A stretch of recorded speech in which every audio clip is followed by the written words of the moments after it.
Hello, this is Jessi Sletten from Empowering Postpartum, and welcome to the Spanglish World Networks on Zingo TV, channels 250 and 251. Please remember to download both the Zingo TV app on the respective app stores on iOS and Android devices. And while you download, make sure to rate and leave a comment. The app is totally free.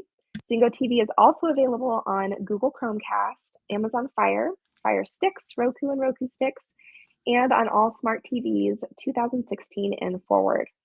And again, welcome to Empowering Postpartum with me, Jessi Sletten, your postpartum empowerment coach, helping you feel confident, prepared, and holistically supported for your unique journey into parenthood. And on today's episode, we are discussing a topic that is very near and dear to my heart, and that is how to support your partner through postpartum depression.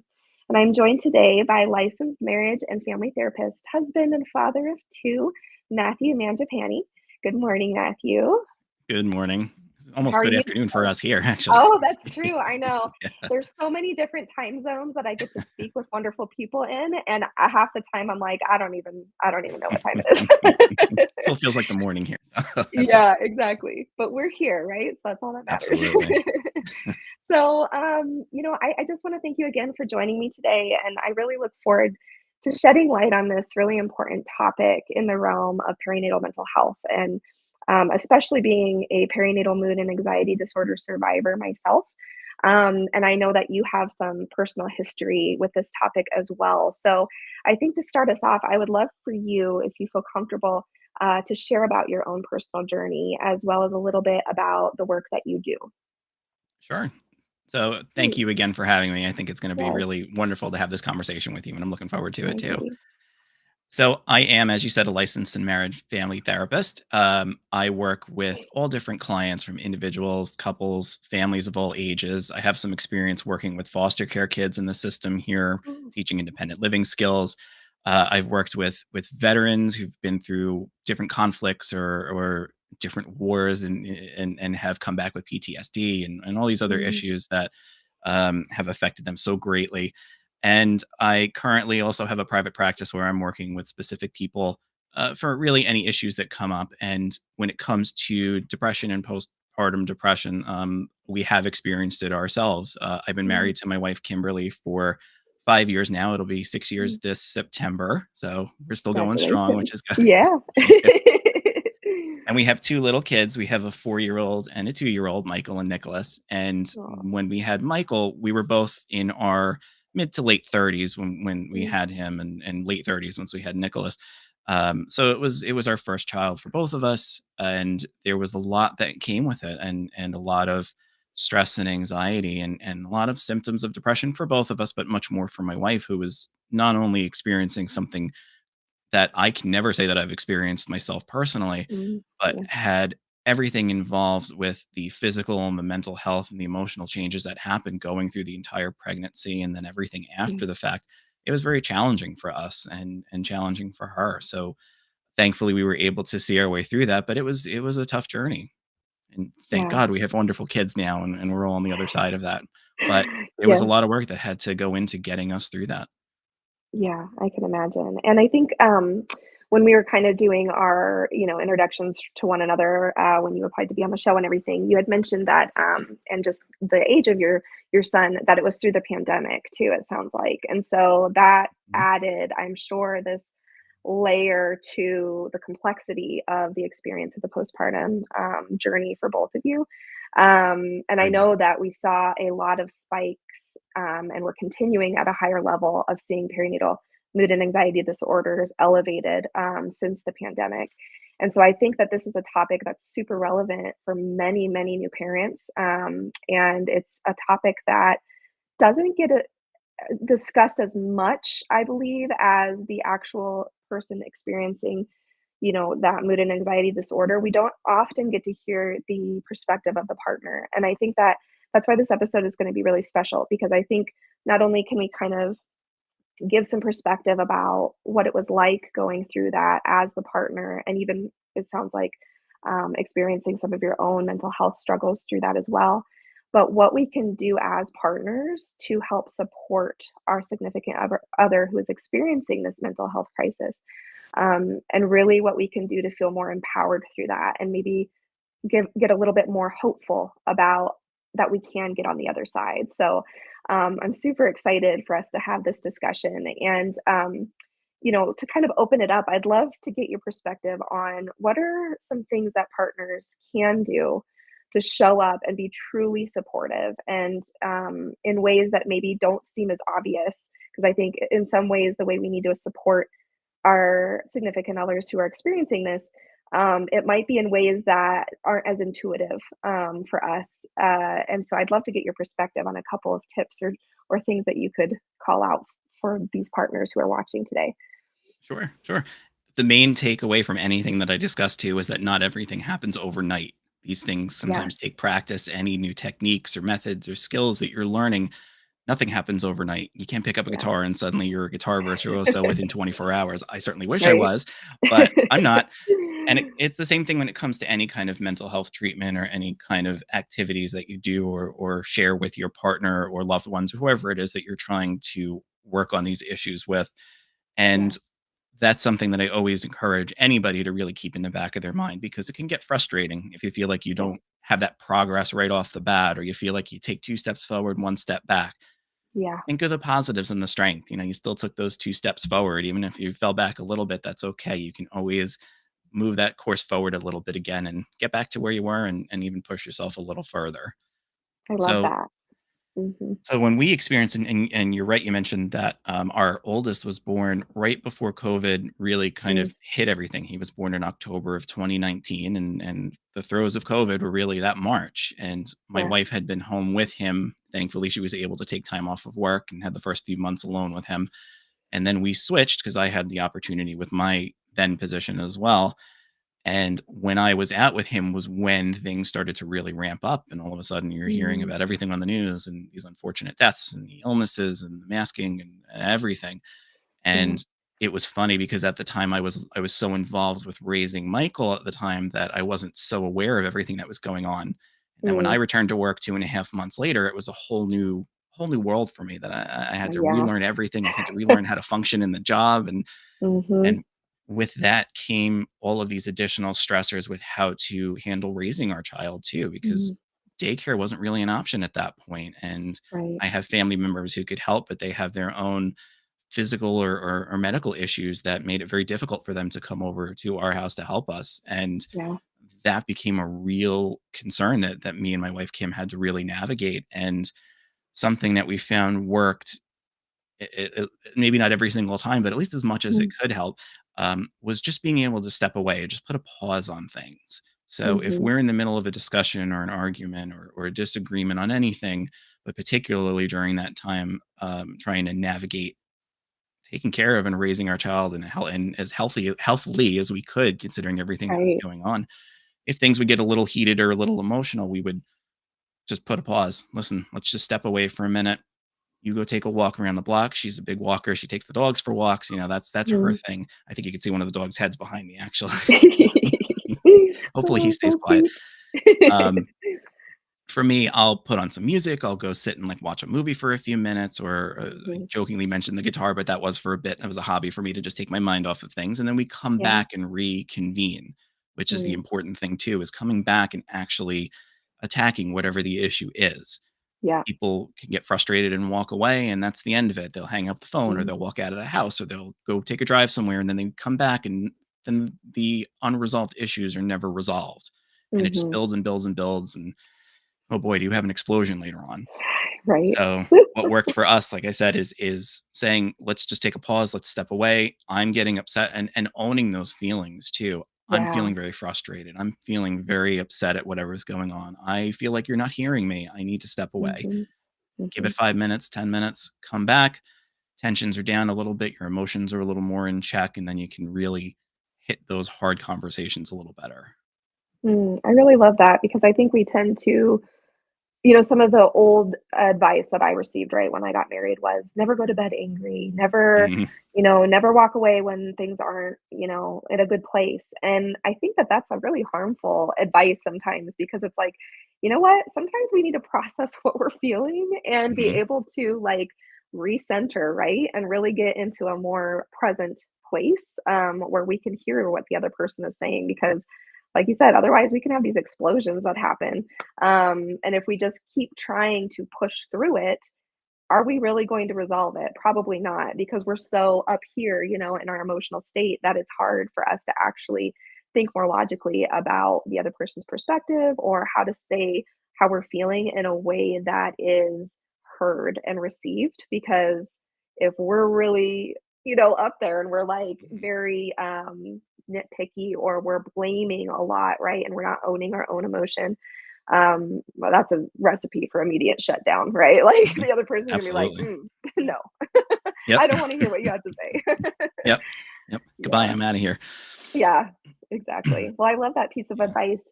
And specifically around, the struggles of there's so much that goes into the changes in postpartum, right? For both, the birth giver and the partner. And it is from a physical all the way to a, mental, spiritual, even sometimes experience of these identity shifts, the changes in the partnership, the understanding of how to share that parental load, especially for first time parents. Um, and, in my own experience, I feel like that added a lot to my mental health state and understanding, like, wow, I had no idea how much this was going to change who I was and make me question about who I was. And then, of course, that made me feel a little bit of distance happening with my husband and I. On top of all the crazy hormonal stuff that was happening, my body needed to heal, right? All Mhm. this Yeah. insanity. And so, I'd love to hear your perspective on how during those times, instead of turning away from one another or feeling like this wedge is being built, instead, how can we turn toward one another and really try to grow together through that kind of experience and show up as that supportive presence? We all go through those moments in time where it just feels Mm, so overwhelming and so stressful. And how do we get yeah, through this? And how do I sleep at night? And how do I get up the next morning and do it all again? right. And it's important to recognize not only that we're going through this, but that our partner is going through this too, Mm, even if maybe they don't seem it or they don't present it outwardly. There can be mhm, those moments where you're feeling like the world is falling apart and you can't get anything in order. And you look at your partner and it's like, oh, they look like they're doing okay. So maybe there's something mhm, wrong with me. I think opening up that communication and making mm, each other aware of what's going on internally is absolutely paramount to getting to the root of the problem. yes. When there's that stress level, especially when you're in a partnership or have any people who are helping you with your children, uh, you need to have that open conversation. You need to have that trust and that welcoming conversation. And again, even if you have those negative outbursts, they do happen.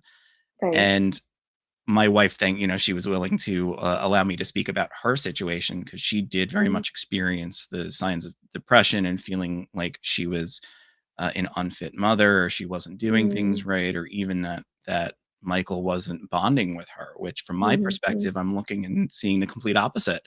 She's doing right. everything she can to care for him. She's getting up in the middle of the night. We would rotate, but we would both be getting up in the middle of the night and changing Mm, him or feeding him or taking care of him. She would do everything that you would expect any new mother to do, almost as if she had the handbook in front of her, which we know doesn't exist. mhm. Uh, Right. but in her own mind, she was thinking I was not doing well. I was a failure, or I am a failure, or I'm not a good Mm, mother, or it's going to affect him for the next 20, 30 years of his life because I didn't change him fast enough, or he was crying while I yeah. was holding him and wouldn't settle. And it was very tough for her. And I think the helpful thing was me having some awareness of her difficulty so that I knew what was Mm, going on and I wasn't mhm, second guessing or I wasn't trying to figure out, the little nuances or read between the lines. She was open yeah. with me and I was open with her about the times I would struggle too. And I think that's what really helped us connect and get through some of those really difficult moments, like those waking up every 2 hour nights that you have for the first few weeks. Mhm. Or Those the are rough. nap. Oh yes. Or the naps that won't happen, or the fact that Yeah, after a couple weeks I had to go back to work, so she was by herself with him throughout the days for those first few months, and that was a yeah. whole new thing. And then again, it's more unique to the current times, but having to navigate everything with COVID too, and worrying about our family members' health or anybody who would potentially come and help us, those resources were lost. We felt very Mm, isolated and detached, even though we can call and video anybody whenever we want. We didn't have them physically present. They weren't here right. literally with Michael, playing with him or enjoying him face to face, because it just Yeah. couldn't happen. So that even further made things harder, because we weren't getting that positive feedback in person from the people that we really cared and trust and love. Yeah. Oh my gosh, yeah. I had my second child through the pandemic as well. He was Mm, born in July 2020. So I had my pregnancy through some of it and then mhm, gave birth. And that was a whole nother level of anxiety inducing issues because we weren't sure like if at one point, was my husband even going to be able to be in the room with me? I had mhm, a doula. Was she going to be able to be there for the birth? There was all these like unknowns. And during a time where it's already so many unknowns, like, especially and even if you've had another child, each pregnancy, each birth is very different, unique. You're a different person physically each time you carry a new child and you give birth. And so there's always these like unknowns, and that can really affect our mental health in a way because we don't have control in this really big time in our life, right? And so mhm. I definitely I can relate to that feeling of just like isolation and worry about what's going to happen. And my father fell ill with COVID very early on in the pandemic, and he was hospitalized. And so that was a whole nother, just worry, like worrying about family members. And it was just a recipe for a really difficult mental health situation moving Yeah. into, the postpartum time frame. Um, and I think like even though we're on, you know, the other side of the big pandemic time frame, I think a lot of these issues are still relevant, and we still have to um, think about how we can protect our own mental health and be able to build those relationships. And I loved what you said about having that open communication and really building those communication pathways ahead of time. One of the things I know I work with my clients on in pregnancy is let's start, nurturing this relationship and really ensuring that we are building those communication pathways and strengthening those and working on how we can talk about things that aren't going well for us in a way that is easier to receive and be heard and all these things. And I'd love to get some of your maybe tips or tricks on how to um, really nourish those communication skills. And I know you mentioned being very willing to be open and vulnerable, and I think that's one of the big pieces. um, but I know that like with me when I was really struggling, it was hard for me to voice what I was feeling. And so I'd love for you to talk a little bit more too about that intuitive, or not the intuitive piece, but just that more awareness that you had for your wife and what you kind of noticed that might help, other partners out there who are like, well, something's going on, but I don't quite know what it is. Mhm. Something's not quite right. Or, any tips you have around, one, strengthening those communication pathways, and two, really what to look for in your partner when they are maybe struggling mentally. Mhm. We all react to things differently, and it Mhm. always depends on what the specific concern or issue or situation is. So Right. I might get some bad news and I might just shut my door for a half an hour, or some Mhm. people will just completely shut themselves down really for long periods of time, and some people might go Yeah. about like nothing happens, and internally they're really struggling but they're not showing it. Yeah. So one of the biggest things when it comes to navigating that with your partner is knowing them and knowing how they Mm. react to things, and knowing that it's not going to be the same reaction every single time either. If Right. your partner reacts the specific way for every single instance of something happening, that doesn't mean that the next one's going to happen the same way, especially with something Mm. so significant like dealing with any kind of depressive symptoms after a pregnancy, or dealing with raising children for the first time, whatever it might be. Right. Know your partner and know that you don't always know how they're going to be, because we're all Mm. human, and it could very much depend on the day, the weather, the temperature, the time of day, and there's so many factors that could affect it. Mhm. And when you have that little inkling, which most of us do, um, it's okay to ask.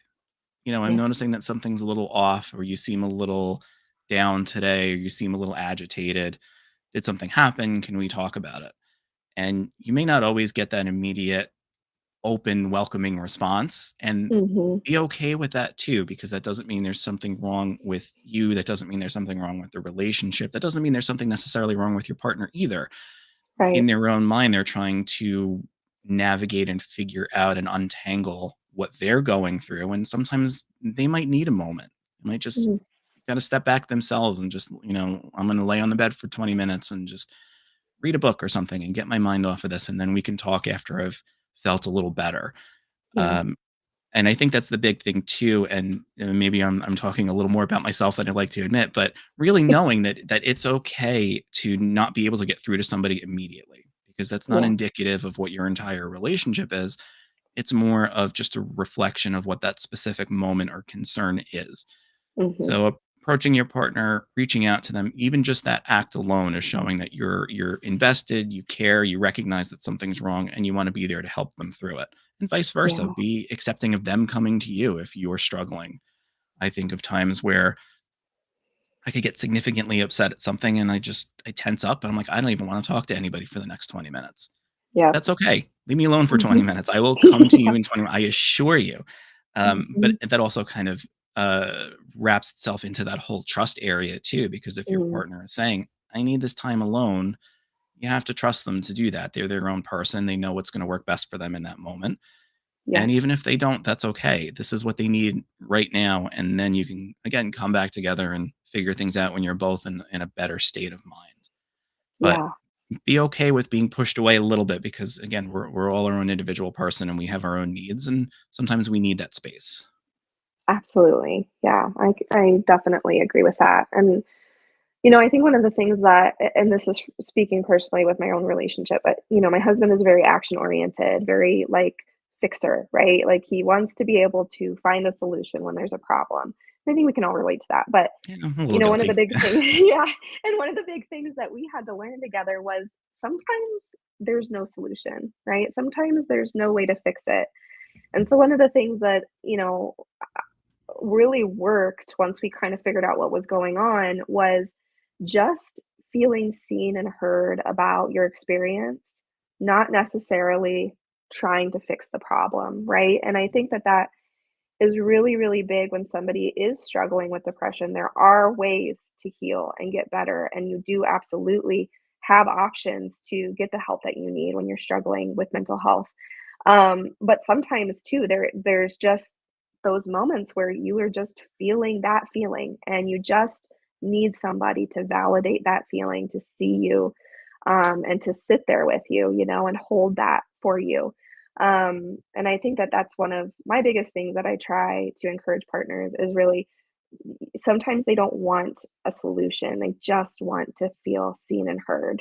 And I don't know if you have anything more to add to that, but I think that's one of the big things that really changed things with my husband and I when I was struggling. That's good. And, that speaks so much to the relationship you have with your husband that you 2 were able Mm, to figure that out together and get to this place where sometimes you can't be Mr. Fix It with everything. And I right. I have those moments too. What can I do? What can I do? What can I do? Let's fix Mhm. it. Right. But like any of us, we need that ability to just vent or just to be heard or to really feel like that we've been listened to and it's not just the other Mhm. person waiting for their turn to speak. Right. So if you're not getting that and you're feeling like you're just talking to a brick wall, it's not going to make you feel any better. It's not going to help you through that moment. It's not going to help the two of you figure out what's going on. It's just going to put up the wall even higher or build Mm, those bricks even thicker. And we don't want that. So right. I'm 100% with you that sometimes you just got to talk and get it out. Yeah, absolutely. Was there anything else that you wanted to share around, how partners can be that more supportive presence or, things that they could maybe even do ahead of time to understand more about mental health in the, perinatal time frame and what to look for, what to do, anything like that along those lines? Mhm. So I think about what we went through with both of our children. So our first one, Michael, he wasn't complicated, but at the very end there was some complications with the actual birth. Mm. He wasn't coming naturally, that she was induced. And I remember before we even went to the hospital, we had gone for her last checkup and were expecting to go a couple days later to Mm. actually go into the hospital and go through the whole process. Instead, we went to the checkup and the doctor's like, "Well, I'm calling the hospital. You should go there in about 2 hours. Go get something to eat and you're going." So it was like, Wow. ready, let's go, let's go. Um, Right. and everything, I mean, thankfully they both were born healthy, no issues, everything was great. But Yeah. Michael was initially going to be a natural birth. It wound up having to be a C-section because he wasn't coming, when the Mm. induction wasn't working. And it was a very long period of time after they just said, let's get him out of there.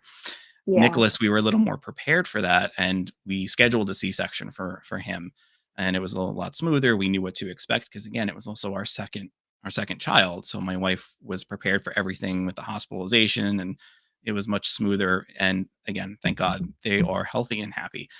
But Yes. as we were going through the first pregnancy specifically, there was a lot of new information for us. Mm. Amongst our age group and our immediate siblings and family members, there's not a lot of kids around. I have Mhm. a couple of friends, one I've known since high school. They have kids about the same age, and a couple months older. So we got to see a little bit vicariously of what they went through when they were going through their pregnancy. But when we were going through ours, it really was just us. And Mhm. it was a lot of learning that we did together and a lot of, researching and going to the library and checking out those what to expect when you're expecting books. Right. Um, and I think that helped us by doing it together. It wasn't just my Mhm. wife sitting at home looking through these books and Googling all these different things. It was us going through it together and discussing, Yeah. what can you really expect and what are the complications, and when things would come up at the sonogram she would go to, as minor as they were, we're like, oh, let's look a little into this and see if it's really something to worry about. And that would Mhm. help us because I'm somebody who likes to learn about things. So if there's something I don't know about, it's like, oh, let me check it out. And of course, today with smartphones, you can find any bit of information any second of the day without Right. giving it any thought. So that helps me, but it also is distracting, and that's a whole other conversation that.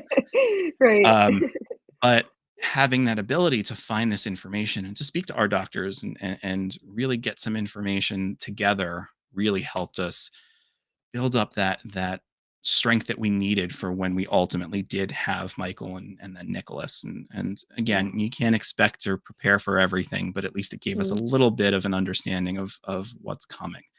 And I think setting that up with partners prior to the actual birth is great. Mm. It gives you that opportunity to learn together, and you find out things like how much is available at your library for your kids when they're a little older. I mean, we have a Mhm. wonderful library that's like a mile away from us, huge playrooms and toys, and you can rent movies, and it's a wonderful resource for kids going really from as young as a year old all the way through their teens. And Yeah. as somebody who never used my library that much, I had no idea it was that wonderful. So now Yeah. we bring them there and, hey, go play for 20 minutes and then we'll get some books we could take home with us. And Yes. but those are the things you discover in your community because now you have a different perspective. It's not just you and your partner, or it's not just you. Now you got Right. these little ones you got to figure out, how are you going to keep them busy, or how are you going to teach them things, or how are you going to show them the world and get them socialized. Right. And I think doing that together before is absolutely the best way to set yourselves up to being able to handle things together after or during. Yeah, absolutely. I couldn't agree more. That's like one of my biggest things, for this platform. Like the empowering piece comes from knowledge, right? It comes from feeling prepared in the most way that you can be. Like we've both, admitted you can't always prepare for everything, but at Mhm, least you can come in to the situation with the knowledge that you can, knowing you have worked on nourishing that relationship, worked on your communication pathways with your partner, really feeling like a team so that you enter parenthood together, is such a strength when it comes to the challenges that we can face mhm, during pregnancy, during postpartum, during everything beyond, right? It's like I always tell my clients, like, birth is not like it seems to be like a marriage, right? Or a wedding. Like, it's the big event, right? And we all mhm. prepare for the big event, the birth. And then we kind of forget about everything that happens after, right? And it's like, Yep. is just the beginning. Like, it really is. And the work that we do together in pregnancy and in early postpartum sets the foundation for our parenthood together, right? And really, it gives that strength. It's never too late. It's never Mhm. too late Very to true. work on, the things that we might be struggling with afterward. But um, I loved also what you said about understanding the resources in your community, because I think that that's another big piece that can be applied to a lot of different areas, preparing to become a parent.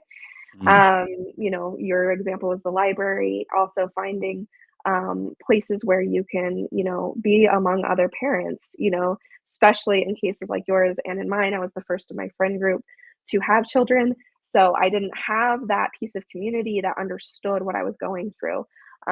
So finding those people who know what you're going through, who are going through a similar experience, and those resources can be really beneficial ahead of time, especially because you have more of that mindfulness. You're not as exhausted. You're not up Mhm. 24 hours a day caring for a Yeah. newborn, trying to figure out who can help me, like what are my resources? Yep. So really Yep. kind of checking into that ahead of time can be hugely beneficial, as well as for mental health. So I always encourage my clients, know your insurance benefits. If you have insurance, what does that look like as far as mental health services go?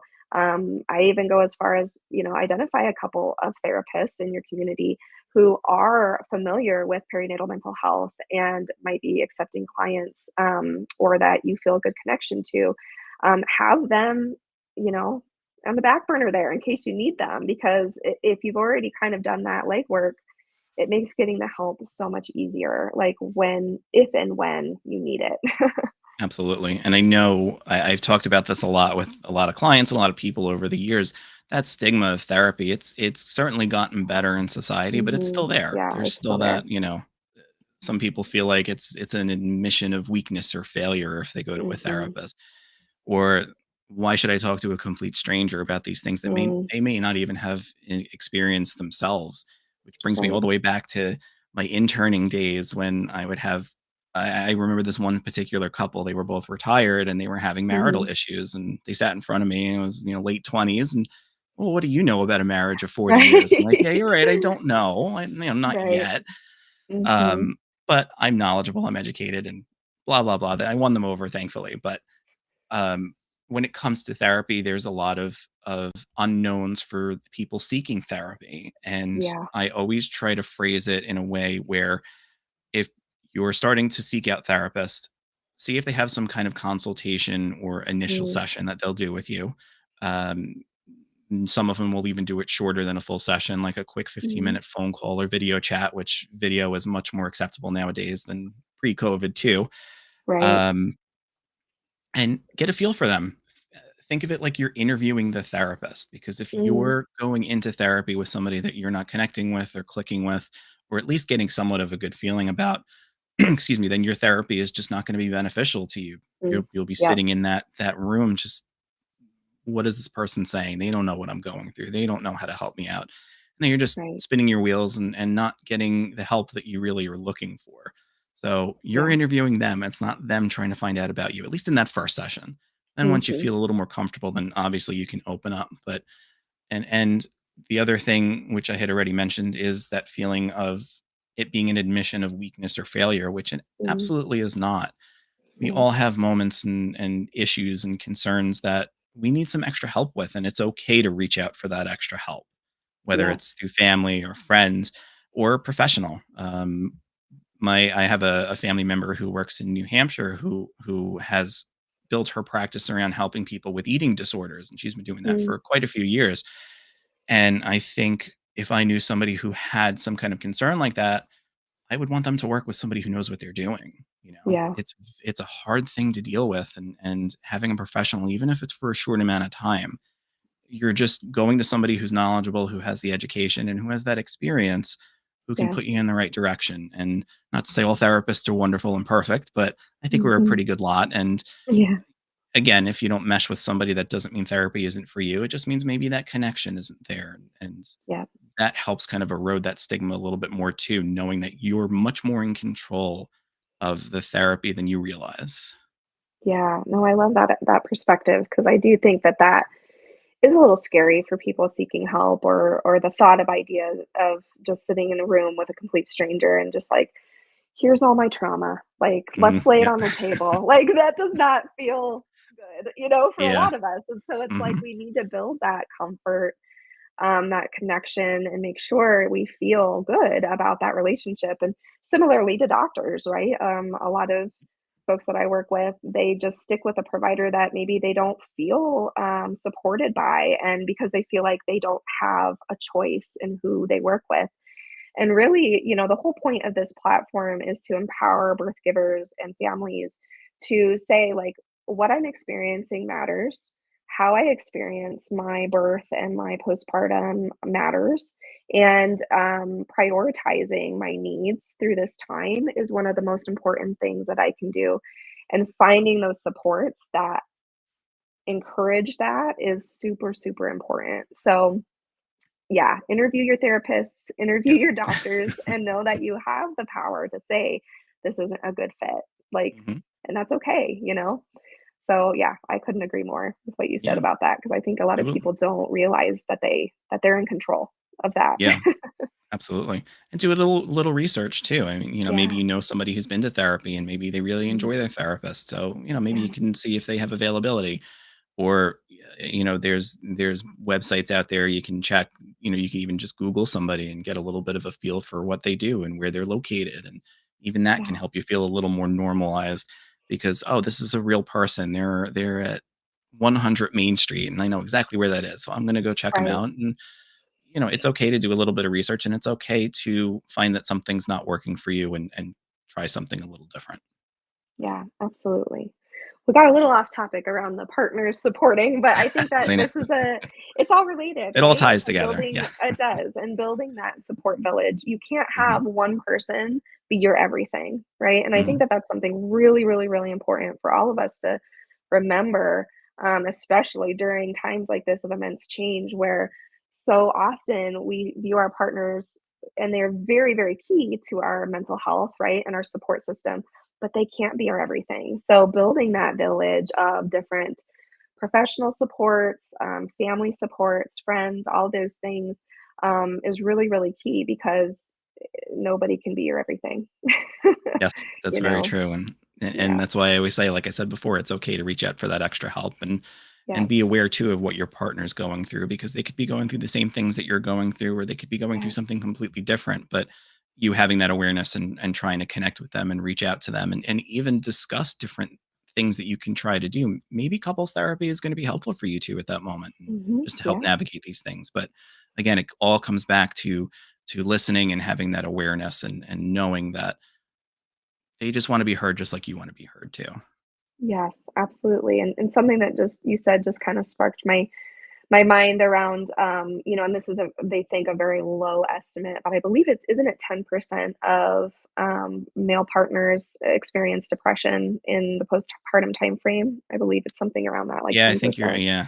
I think But I I think think that's that, that, but and I think it's really low, is because they yeah. think that a lot of, obviously a lot of people are still, it's a taboo thing for them to speak Mhm. about, but it is important. And something that I tell my clients too is, your partner is experiencing their own version of postpartum as well, right? And so understanding that it's obviously not the exact same thing, because the birth giver is going through a lot more of the physical stuff and the, physiological changes and all these things. But, having that empathy for each other, and understanding that you're both going through this huge change and transition, it brings you a little closer. And I think it helps you have that empathy and that ability to hold and hear the things that your partner wants to share and needs to share with you.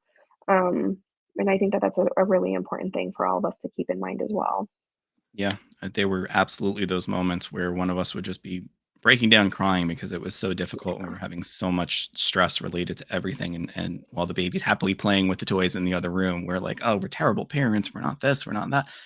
And being able to be there for each other through those moments, even if we Yeah. didn't have the solutions, like you said, not being able to fix everything in the moment, but just being there Right. for each other and holding each other. And it's okay. And pointing out those positives that are getting lost amongst all that dark cloud of negativity, that can Yes. even just part those clouds a little bit because you start to think, oh, we did do this and we are acting this way.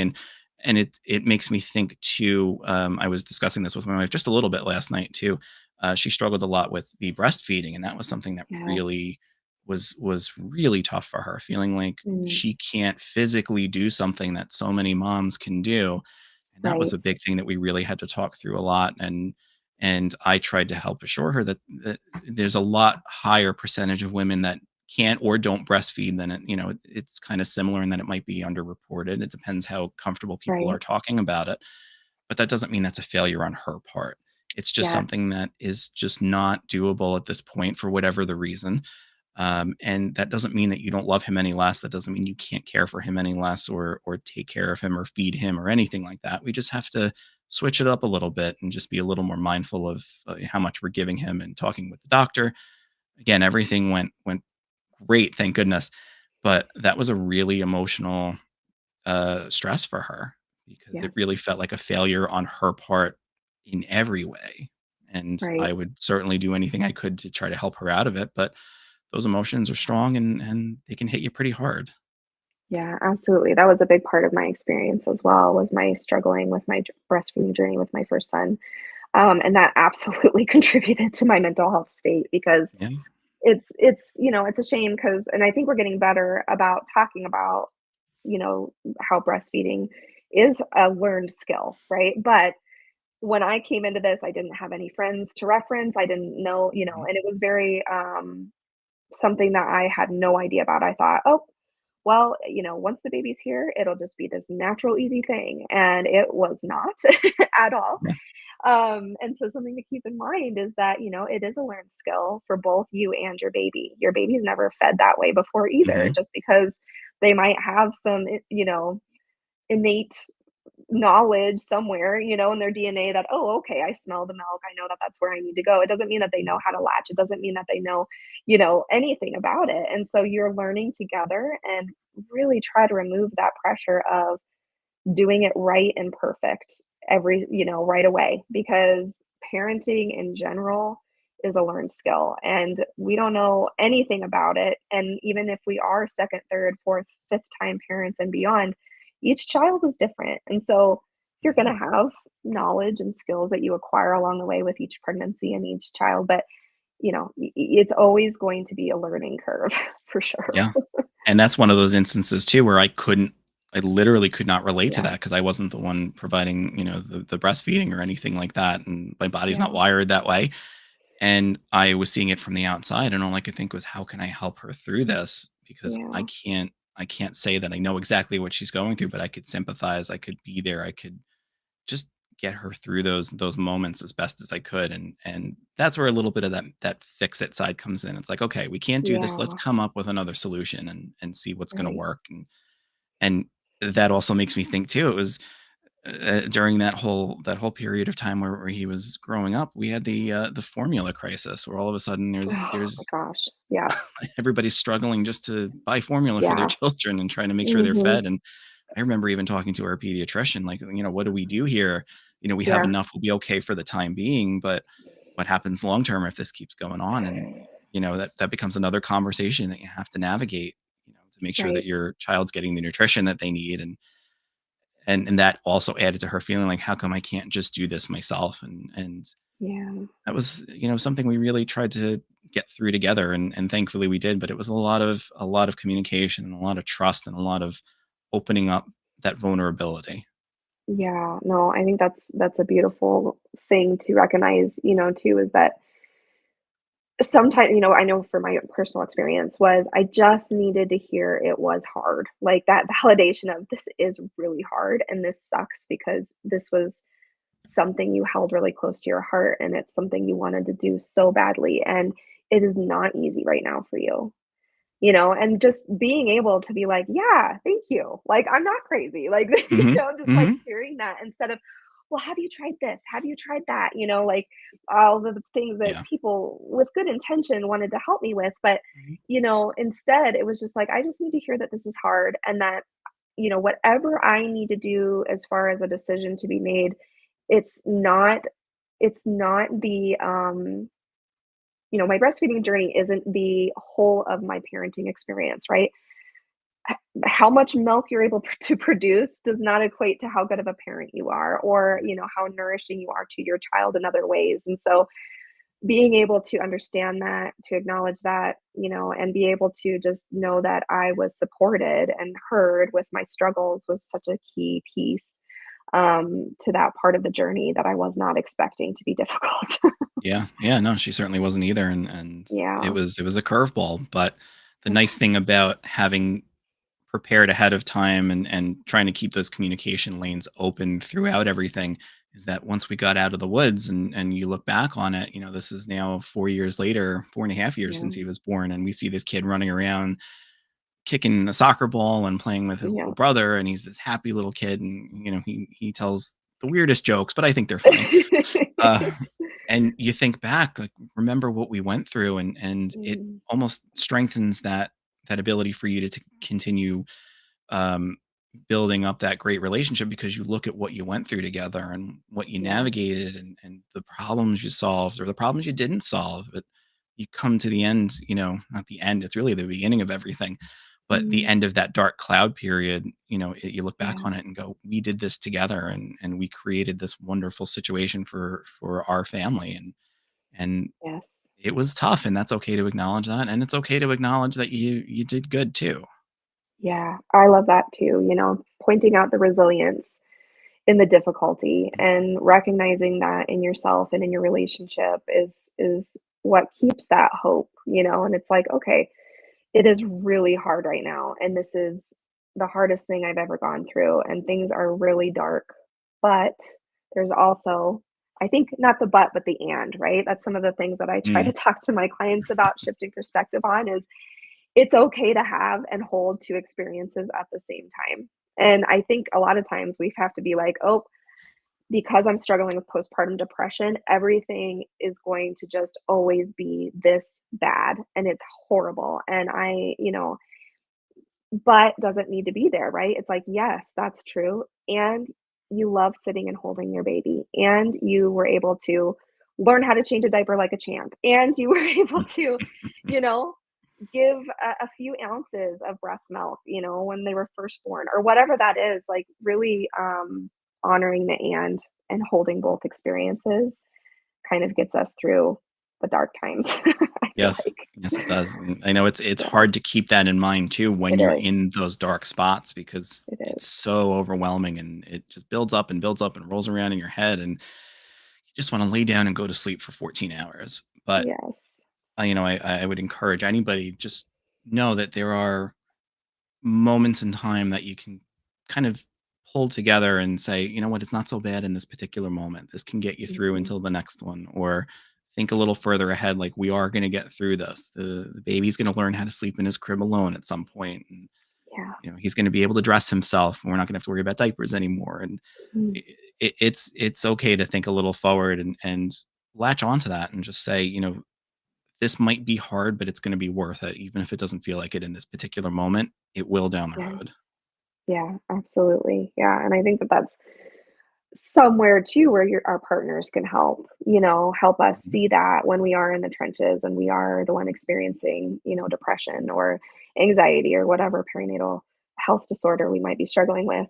Mhm. Having them there, not the toxic positivity. Let's not do Mhm. that. That's not where we want to go. But Nope. having them recognize our strengths sometimes can be super helpful. Like, oh my gosh, like, way to go. You were able to have him on the breast for 5 minutes, and last time it was only three. Like, awesome. Like, that's two more minutes, and recognizing those strengths, recognizing those achievements can sometimes be so much easier from the partner perspective than the person who's super struggling, right? So I definitely think that that's one area partners can be super supportive in is recognizing those strengths and those accomplishments.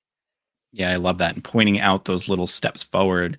Yeah. There's still steps forward, even if it's the Mhm. tiniest thing. Like you said, if it's 3 minutes last time with the breastfeeding, now you did 5 Yeah. minutes. Well, it's only 2 minutes, but no, you Right. just did something and did it better and did it more, and that's a good thing to acknowledge. It's Yes. okay to Absolutely. take out the little things and go, "Good job," you know? Yeah. We're Eventually, not you'll very hit the good at big that. goals, but no, we're not. Yeah. We're not, especially when it comes to parenting. We have so many preconceived notions of being the perfect parent, and what Hmm. that means, or what we've seen that mean in the movies, or on social media or whatever. And the reality is that's just not reality. It's messy, and it's imperfect, and you're exactly the parent that your child needs, and being able to recognize that is really empowering. Amen. Totally agree. Yeah. Oh my goodness, we could talk about this all day, and Oh I've been yeah, loving yeah, our conversation. yeah. Me But too. I was wondering, do you have any other last minute words of encouragement or pieces of advice for, partners or birth givers or anybody going through this crazy journey we call parenthood? Hmm. The biggest thing that we both learned was we're gonna make little mistakes, and that's okay. Yeah. The mistakes aren't going to last for the next 18 years of their life and be Mhm. shared with a therapist, for the rest of their adult lives. Little things Yeah. happen. We make a little mistake. We didn't realize maybe he was hungry overnight instead of needing a diaper, or Mhm. he took a little tumble off of the bed for the first time he tried to lay on a bed. And Yeah. if they're not bleeding, it's okay. Yeah, exactly. They're We heard resilient. that. Yeah, we heard that noise once. He was in his room, and it was the first time he just decided to climb out of his crib. It was, I forget how old he Yes. was, maybe about a year and a half. Mhm. Those things happen. You can't control everything, and it's okay to learn from those mistakes. And that doesn't mean that you've permanently damaged your child. It doesn't mean you've permanently affected your relationship. It's a little speed bump you're going to get through, and we all go through them in different ways. Yes, absolutely. Oh my gosh. So Yeah. funny you shared the crib thing. I definitely had that same experience. I'm like downstairs doing something, I just hear this thud, and I'm like, Hmm. and Yep. yep, sure enough, he learned how to climb out. It's like, well, time for the Yep. toddler bed. Yep. Yep. That's you exactly know? what we went through. Yeah. But it's true. It's like in those moments, like I said before, it's a learning curve, right? We've Yes. never gone through that specific experience with this child before, and they're their own person, and they're developing in their own way and their own speed. And so, a Hmm. lot of parenthood is reactionary. There are things we can Hmm. prepare for, but at the same time, it's like we just got to learn from each of those experiences, each of those mistakes, and give ourselves some grace, for goodness sakes. This is hard. Yes. Yes. You're doing your best. I'm sure any parent is just doing their Yes. best, and it might come with those little speed bumps here and there, but we can always drive over them and keep moving forward. Yes, exactly. It's just a speed bump. It's not a blockade. Hmm. Yes. We don't just stop being a parent because we made a No, mistake, no, no, right? no. Oh my goodness. Well, this was so insightful. Thank you so very much. And Listen, if thank people you. want to, connect with you out in the wonderful world of the internet or anywhere else, where can they find you? So you can find me on Facebook and Instagram at MJM Wellness NY. You can also go to my website, which is www.mjmwellnessny.com. We have a blog up there with different posts of different mental health topics. We're starting to post our own little podcast that we're putting together where we're Ooh, speaking with other mental health professionals and wellness professionals of all different fields. You could also get our contact information and set up an appointment directly on the website if anybody's interested in therapy or even just a free consultation. And yeah, we're always open to hearing people's thoughts. And if anybody's interested in therapy or has any questions about therapy, we're always reachable. awesome. That's exciting about the podcast. That'll be a fun new Yeah, adventure. yeah, yeah, yeah. I'll have to definitely keep an eye on that once it's up and running. Do you guys have it published yet, or are you just starting to record the episodes? We just posted our first episode. I think it went live Ooh, yesterday. So we have a few more in the bank, congratulations. and we're Yeah. gonna try to do like say 10 a season, give ourselves a couple months to recollect ourselves and start it all Yeah. again. So they should be Fun. That posting sounds awesome. once a week. Actually, like I said, just starting yesterday. So That's great. Well, I'll have to check it out for sure. What's the name of the podcast? it is Chat About That with Matt because we had to make it rhyme. Awesome. I know, right? You always have to Yeah, make it sound it's on fun. Spotify and Apple Podcasts right now as well, so you can search for it and find it directly that way. Well, sounds like a great resource. And I really appreciate our wonderful conversation. And I think that this was hopefully one of those beacons of light in a really dark, challenging time that people either have gone through, are currently going through, or might want to prepare for. Nobody wants postpartum depression. Nobody expects to get it, but it can happen. And I think it's important to feel prepared and to understand that you're not alone and that you can get well, and that there are resources out there for you. And so, thank you for taking the time to chat with me about that, Matt. I really appreciate it. Yeah, thank Um, you. And yeah, this has been such an insightful episode for sure.